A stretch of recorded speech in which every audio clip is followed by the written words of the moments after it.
तो आज की क्लास का हमारा सबसे पहला प्रश्न है, यहाँ बोला गया है खाना खिलाना ये किस प्रकार की क्रिया है। ठीक, तो देखिए खाना खिलाना जो क्रिया होती है वह आपकी यौगिक क्रिया होती है। ठीक, अब आप बोलोगे कि यौगिक क्रिया होती क्या है, तो आप ध्यान से समझिए। यौगिक क्रिया होती है जब आप मूल धातु के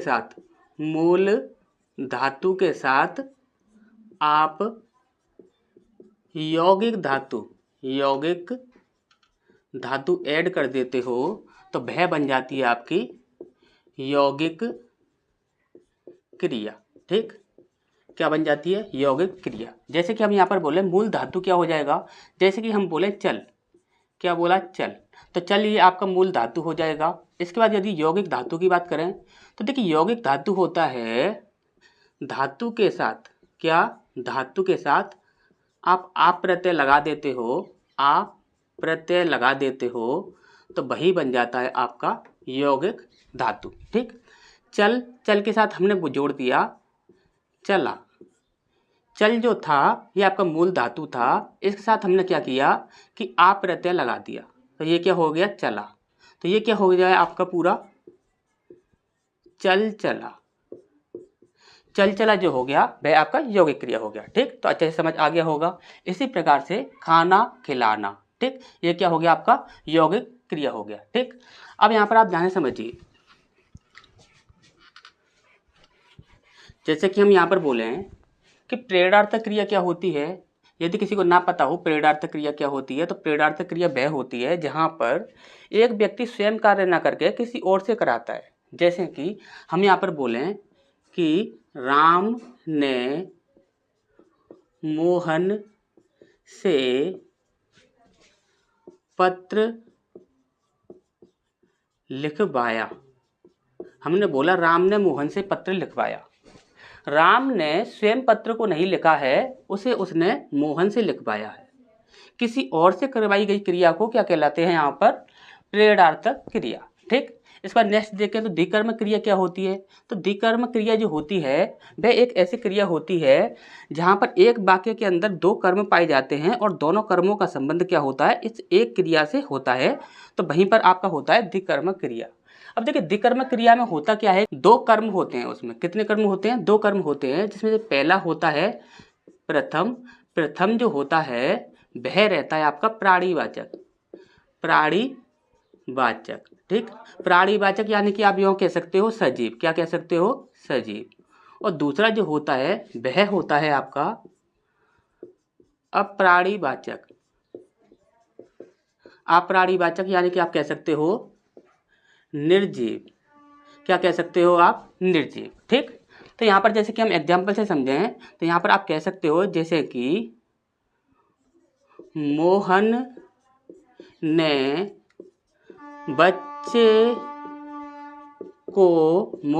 बच्चे को खिलौना दिया। अब यहाँ पर आप देखोगे तो यहाँ पर क्या हो जाएगा? आपका द्विकर्म क्रिया हो जाएगा। कैसे हो जाएगा? सबसे पहला जो कर्म है आपका वो क्या है? आपका प्राणीवाचक यानी कि सजीव। दूसरा जो कर्म है वो क्या है? आपका निर्जीव। ठीक, तो यहाँ पर पहला है आपका प्राणीवाचक, दूसरा है आपका अप्राणीवाचक। ये आपका दिया। ठीक, तो यहाँ पर आप देखोगे कि एक क्रिया का संबंध दो कर्मों से है और दोनों कर्मों में क्या है कि पहला आपका सजीव है, दूसरा आपका निर्जीव है। जब कभी भी इस प्रकार से पाया जाएगा तो वहां पर क्या होगा? आपका द्विकर्मक क्रिया। ठीक, तो अच्छे से समझ आ गई होंगी ये सारी चीजें। नेक्स्ट की ओर बढ़ते हैं। रमेश परीक्षा देना चाहता है। इस वाक्य में संयुक्त क्रिया का कौन सा भेद है?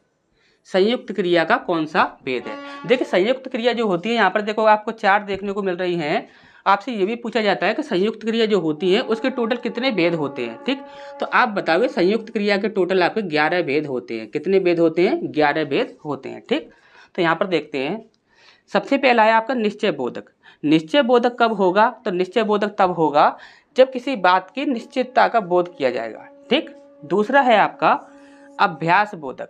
अभ्यास बोधक कब होगा? तो अभ्यास बोधक जब होगा जब आप किसी की रेगुलरिटी के बारे में बताओगे, यानी कि किसी की रेगुलरिटी यानी कि जैसे कि कोई अभ्यास करता है तो रेगुलर अभ्यास करता है तो उसके बारे में आप बताओगे तो वह होगा आपका अभ्यास बोधक। ठीक, इसके बाद शक्ति बोधक। शक्ति बोधक की बात करें तो शक्ति बोधक में होगा जब शक्ति का प्रदर्शन किया जाएगा। शक्ति बोधक में क्या होता है? सकता, सकती, इसका प्रयोग किया जाता है। जैसे कि हम आपको एग्जाम्पल से समझाएं, जैसे कि हम बोले कि भीम इस पेड़ को हिला सकता है, भीम इस पेड़ को हिला सकता है, तो वह क्या है आपका शक्तिबोधक। ठीक, अब यहाँ पर आप देखोगे तो रमेश परीक्षा देना चाहता है, क्या करना चाहता है, परीक्षा देना चाहता है, यानी कि उसकी इच्छा है, तो ये क्या हो जाएगा आपका इच्छा बोधक। ठीक, तो नेक्स्ट क्वेश्चन की ओर बढ़ते हैं। इसका नेक्स्ट प्रश्न हमारे यहाँ पर यहाँ बोला गया है व्याकरण की दृष्टि से कौन सा कथन गलत है। ठीक, तो यहाँ पर देखिए सबसे पहला है आपका वाक्य में प्रयुक्त सभी शब्द पद कहलाते हैं। ठीक, तो यहाँ पर आप जाने समझिए, एक होता है आपका शब्द, क्या होता है आपका शब्द, और एक होता है आपका पद। ठीक, अब यहाँ पर हम बोले कि शब्द क्या होता है और पद क्या होता है, तो यहाँ पर बोला गया है वाक्य में प्रयुक्त सभी शब्द क्या कहलाते हैं, पद कहलाते हैं। यानी कि यहाँ पर यदि हम बोलें राम घर जाता है, हमने बोल दिया राम घर जाता है, और दूसरा हमने बोल दिया यहाँ पर घर। ठीक, घर बोल दो या राम बोल दो या जाता बोल दो, कुछ भी बोल सकते हो आप। जैसे कि हमारा जो भी आपका शब्द हो, कोई भी आपका शब्द हो, यदि वह अकेला है, यदि वह शब्द अकेला है तो वह सिर्फ शब्द कहलाता है, और यदि वही शब्द एक वाक्य के अंदर आ जाए तो वह आपका क्या कहलाता है, पद कहलाता है। ठीक, अच्छा समझ आ गया होगा। तो यहाँ पर बोला गया है वाक्य में प्रयुक्त सभी शब्द क्या कहलाते हैं, पद कहलाते हैं, तो ये बात बिल्कुल सही है। ठीक, अब इसका नेक्स्ट देखते हैं, अभिकारी शब्दों को अव्यय भी कहा जाता है। अभिकारी का मतलब होता है जिसका विकार ना हो, जिसका विकार ना हो, जिसके अंदर कोई भी परिवर्तन ना हो। अव्यय का मतलब क्या होता है कि जो बिगड़े ना, जो बदले ना, जिसमें कोई परिवर्तन ना हो, यानी कि दोनों ही बातें क्या हैं, सेम हैं, तो यही क्या हो जाएगा आपका सही हो जाएगा। तो इसे हम यहाँ पर गलत कर देंगे। ठीक, क्योंकि गलत कथन पूछा है, यहाँ पर ये आपका सही है। इसका नेक्स्ट देखते हैं, क्रिया की विशेषता बताने वाले शब्द क्रिया विशेषण कहलाते हैं। ठीक, तो ये जो है आपका क्रिया की विशेषता बताने वाले जो शब्द होते हैं वह आपके क्रिया विशेषण कहलाते हैं। ये बात बिल्कुल सही है। जैसे कि हम यहाँ पर बोले कि राम कार बहुत तेज चलाता है। यहाँ पर देखिए राम कार बहुत तेज चलाता है, चलाता है, चलाता है ये क्रिया है। कैसे चलाता है, तो तेज चलाता है। कैसे चलाता है, तेज चलाता है। चलाना जो क्रिया है, क्रिया की विशेषता बताई जा रही है इस तेज शब्द के द्वारा, तो यही हो जाएगा आपका क्रिया विशेषण। ठीक, और कैसा क्रिया विशेषण हो जाएगा, तो ये हो जाएगा आपका रीतिवाचक क्रिया विशेषण। जब कार्य के करने का तरीका आपको बताया जाता है तो वह आपका रीतिवाचक क्रिया विशेषण कहलाता है। ठीक, इसके बाद नेक्स्ट है आपका सभी क्रियापद अव्यय होते हैं। देखिए सभी क्रियापद जो होते हैं वह अव्यय नहीं होते, सिर्फ क्रिया विशेषण जो होता है वह आपका अव्यय होता है। ठीक, तो क्रियापद आपके अव्यय नहीं होते। अव्यय क्या होते हैं कि जो कि आपके बदले ना, परिवर्तित ना हो, यानी कि बिगड़े ना। जैसे कि हम बोले क्रिया के बारे में बोले तो जैसे कि हम बोल दें कि राम खाना खाता है। अब यहाँ पर खाना ये है क्या है, ये क्रिया हो जाएगा। हमने बोला सीता खाना खाती है। अब आप यहाँ पर ध्यान से देखिए राम खाना खाता है, इसके लिए क्या हो जाएगा, राम के लिए क्या हो गया, खाता, और सीता के लिए क्या हो गया, खाती। तो यहाँ पर परिवर्तन हो रहा है या नहीं हो रहा, परिवर्तन हो रहा है। तो यानी कि ये क्या होंगे, अव्यय नहीं होंगे। क्रियापद जो होते हैं वह आपके सारे ही अव्यय नहीं होते। ठीक, तो यहाँ पर यही आपका बिल्कुल सही आंसर हो जाएगा, और यही हमसे यहाँ पर पूछा गया था कि गलत कौन सा है। ठीक, इसके बाद नेक्स्ट देखते हैं, यहाँ पर बोला गया है देखा गया हो, क्या देखा गया हो इस वाक्य में क्रिया के किस पक्ष का उदाहरण है, ये हमें बताना है। ठीक, तो सबसे पहला है आपका संदिग्ध वर्तमान, संदिग्ध वर्तमान, और दूसरा है आपका संभाव्य वर्तमान, तीसरा है आपका संदिग्ध भूतकाल, और चौथा है आपका संभाव्य भूतकाल। ठीक, इसका जो सही आंसर होगा वो रहेगा आपका संभाव्य भूतकाल। अब देखिए संभाव्य, इसको आप छोड़ दीजिए अभी भूतकाल को, और यहाँ पर एक और होगा ये रहा आपका संभाव्य, इसको भी आप छोड़ दीजिए। भूतकाल और वर्तमान को छोड़ दीजिए। यहाँ पर जो आपको समझना है वो है आपका संभाव्य। संभाव्य का मतलब होता है संभावना, क्या, संभावना। जैसे कि आप बोलते हो शायद आज बारिश हो, शायद आज बारिश हो, यानी कि आपको कंफर्म नहीं है कि बारिश होगी या नहीं होगी, लेकिन आपको ऐसा लग रहा है कि शायद आज बारिश हो जाएगी। ठीक, तो यहाँ पर जब आप शायद का प्रयोग करते हो ना, तो वही हो जाता है आपका संभाव्य। क्या हो जाता है, संभाव्य। अब इस वाक्य को जब आप पढ़ोगे तो यहाँ पर शायद का प्रयोग नहीं है, लेकिन यहाँ पर भी आपका शायद का प्रयोग ही होगा, क्योंकि आपको देखने से ही लग रहा होगा देखा गया हो। तो इसे हम यदि पूरा कंप्लीट करते हैं तो वो क्या हो जाएगा, शायद देखा गया हो, शायद देखा गया हो। और यहाँ पर संभाव्य भूतकाल में क्या हो जाएगा, शायद देखा गया हो, और संभाव्य वर्तमान में क्या हो जाएगा, शायद देखा गया, शायद देखा जाता है। क्या बोल देंगे, शायद देखा जाता है। ये आपका प्रेजेंट में हो जाएगा। ठीक, और वो किस में था, आपका भूतकाल में, यानी कि पास्ट काल में। अब यहाँ पर आपका होता है संदिग्ध वर्तमान और संदिग्ध भूतकाल।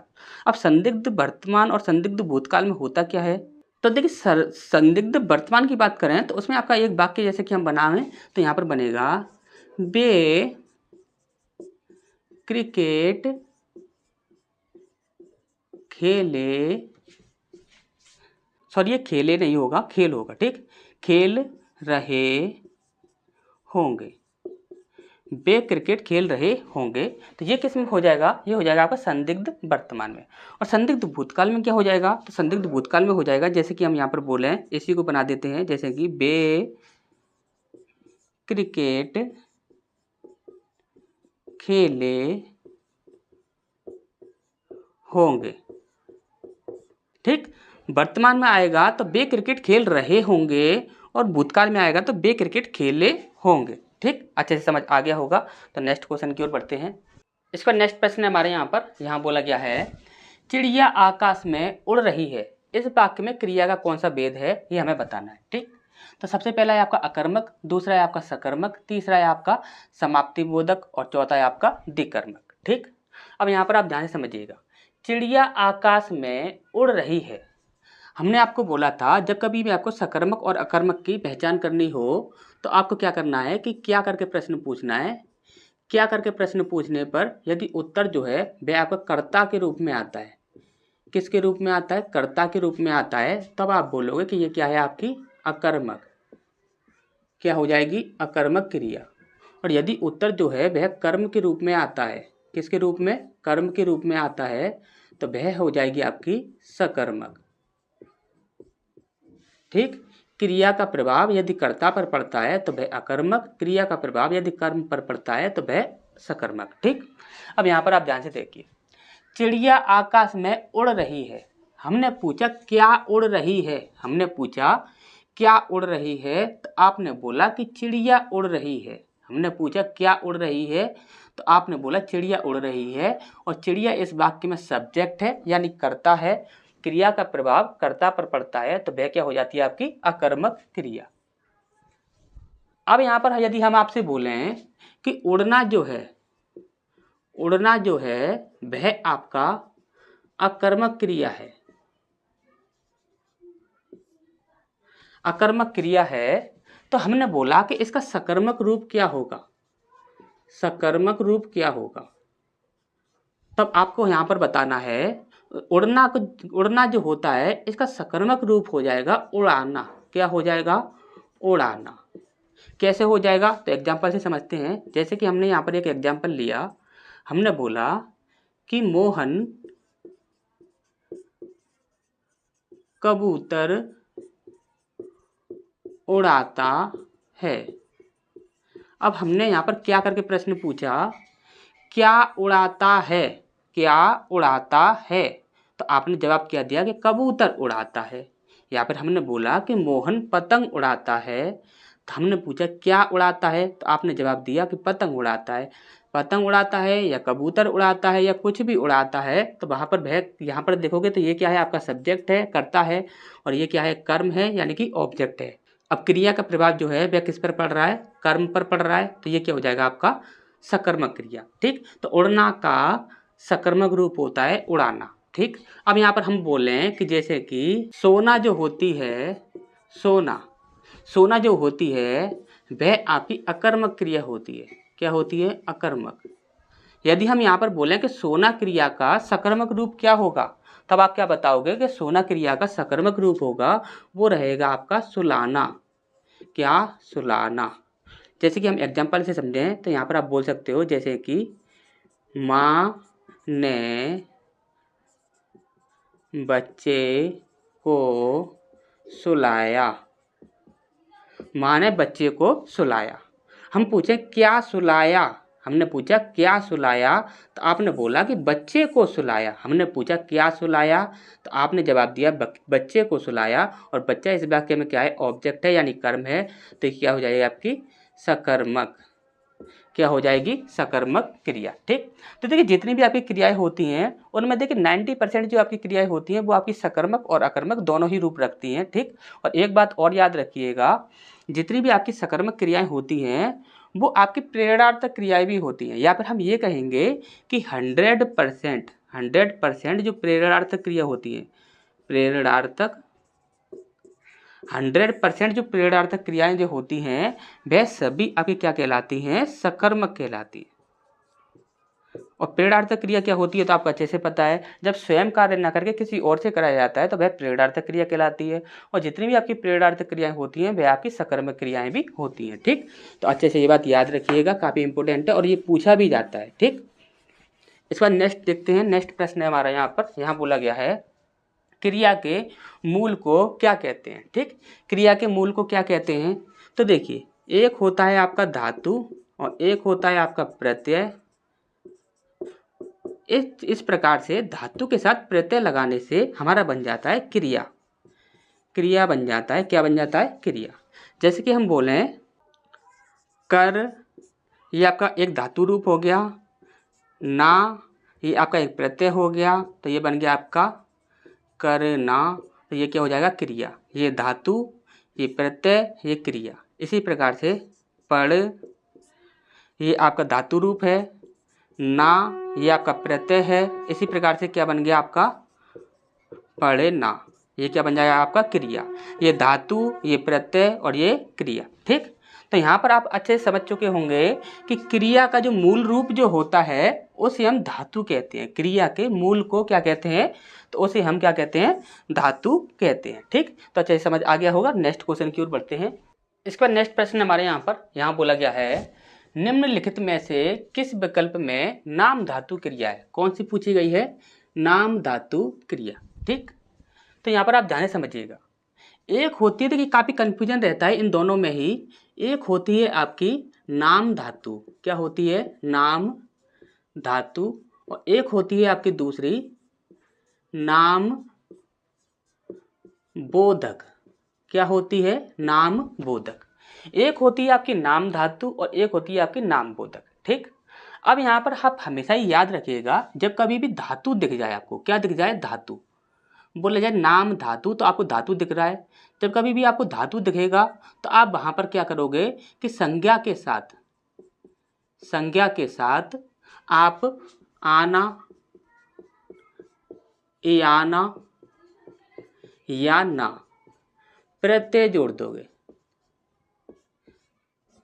हमेशा ही याद रखना, जब कभी भी धातु की बात की जाएगी तो वहां पर हमेशा ही संज्ञा के साथ प्रत्यय जोड़ा जाएगा। संज्ञा के साथ क्या जोड़ा जाएगा, प्रत्यय जोड़ा जाएगा। ठीक, अब इसके नेक्स्ट देखते हैं नाम बोधक। जब कभी भी बोधक आएगा, क्या आएगा, बोधक। जब कभी भी बोधक आएगा तो आपको क्या करना है, संज्ञा के साथ, क्या, संज्ञा के साथ आपको क्या करना है, क्रिया जोड़ देनी है। क्या जोड़ देनी है, क्रिया जोड़ देनी है। धातु की बात आएगी तो प्रत्यय जोड़ना है, बोधक की बात आएगी तो क्रिया जोड़ना है। इसको हम आपको समझा देते हैं नाम बोधक में। जैसे कि आप एग्जाम्पल के तौर पर समझो, जैसे कि आप बोल दोगे आँख प्लस मारना। ठीक, आँख क्या है, संज्ञा शब्द है, मारना क्या है, क्रिया शब्द है, तो ये क्या बन जाएगा आपका आँख मारना। ठीक, ये बन जाएगा। अब हमने बोला गाली प्लस देना। देना क्रिया है, गाली एक संज्ञा शब्द है, तो क्या हो जाएगा आपका ये गाली देना। गाली देना क्या हो जाएगा आपका नाम बोधक। ठीक, नाम धातु की बात करें तो आपको प्रत्यय जोड़ना है, जैसे कि लात से लतियाना, लतियाना में क्या हो जाएगा, इयाना प्रत्यय जुड़ा हुआ है। अब यहाँ पर ऑप्शंस में देखें तो देखिए ये आपका हंसना, चलता, पढ़ाई, ये क्या है, हथियाना, हाथ से हथियाना। ठीक, तो यहाँ पर हाथ प्लस इयाना प्रत्यय लगा हुआ है, क्या हो जाएगा आपका नाम धातु क्रिया। ठीक, अच्छा ये समझ आ गया होगा। संज्ञा के साथ क्या किया गया है, यहाँ पर इयाना प्रत्यय जोड़ा गया है, हाथ प्लस इयाना, हाथ प्लस इयाना क्या बन गया आपका, हथियाना। तो यही क्या हो जाएगा आपका नाम बोधक, सॉरी नाम धातु क्रिया। ठीक, तो नाम धातु और नाम बोधक अच्छे से आप समझ चुके होंगे। नेक्स्ट की ओर बढ़ते हैं। निम्नलिखित में से सकर्मक क्रिया का उदाहरण है। सकर्मक क्रिया यानी कि क्या करके, यदि हम प्रश्न पूछते हैं तो उत्तर जो है वह कर्म के रूप में आना चाहिए, यानी कि क्रिया का प्रभाव जो है वह कर्म पर पड़ना चाहिए। ठीक, सकर्मक पूछा गया है। तो देखते हैं, भाग, आया, लेटा, बनाया। हमने पूछा क्या बनाया, तो आपने बोला कि खाना बनाया, या फिर आप कुछ भी आप ऐसा बोल सकते हो, क्योंकि दुनिया में बहुत सारी ऐसी चीज़ें हैं जो कि हमेशा बनाई ही जाती हैं, हर चीज़ हमेशा बनाई ही जाती है। ठीक, तो यहाँ पर आप बोल सकते हो कि बनाया जो है वह आपका क्या है, सकर्मक क्रिया है। ठीक, और यदि औरों की बात करें तो देखिए भाग जो है वह आपका अकर्मक क्रिया होगा, आया यह आपका अकर्मक क्रिया होगा, और लेटा यह आपका अकर्मक क्रिया होगा। तो ये बात तो आपको अच्छे से पता है। लेकिन अब हम यहाँ पर ये बोलें कि ये आपका अकर्मक क्रिया है, तो इसका सकर्मक रूप क्या होगा, इसका सकर्मक रूप क्या होगा। तो देखिए भाग का जो सकर्मक रूप होता है वो होता है भगाना। क्या होता है, भगाना। जैसे कि हम यहाँ पर बोले क्या भगाया, हमने बोला क्या भगाया, तो आप बोलोगे कि गाय को भगाया या कुत्ते को भगाया या बिल्ली को भगाया, तो आप कुछ भी बोल सकते हो। तो क्या हो जाएगा, भगाना जो होगा भाग क्रिया का सकर्मक रूप हो जाएगा। ठीक, इसी प्रकार से आया की बोले, आया की क्या, आया के लिए सकर्मक रूप क्या होगा, सकर्मक, तो आया का सकर्मक रूप हो जाएगा बुलाना, बुलाया। क्या हो जाएगा, बुलाया। हमने पूछा क्या बुलाया, तो आपने बोला कि जैसे कि हम बोले कि चाचा जी को बुलाया, मामी जी को बुलाया, या फिर आप कुछ भी ऐसे बोल सकते हो। तो बुलाना जो होता है वह आपका सकर्मक रूप होता है, और आया जो होगा वह आपका क्या होगा, अकर्मक रूप होगा। ठीक, इसी प्रकार से लेटा, लेटा का सकर्मक रूप क्या होगा, लेटा का सकर्मक रूप क्या होगा, तो लेटा का सकर्मक रूप होगा लेटाना। क्या हो जाएगा, लेटाना। ठीक,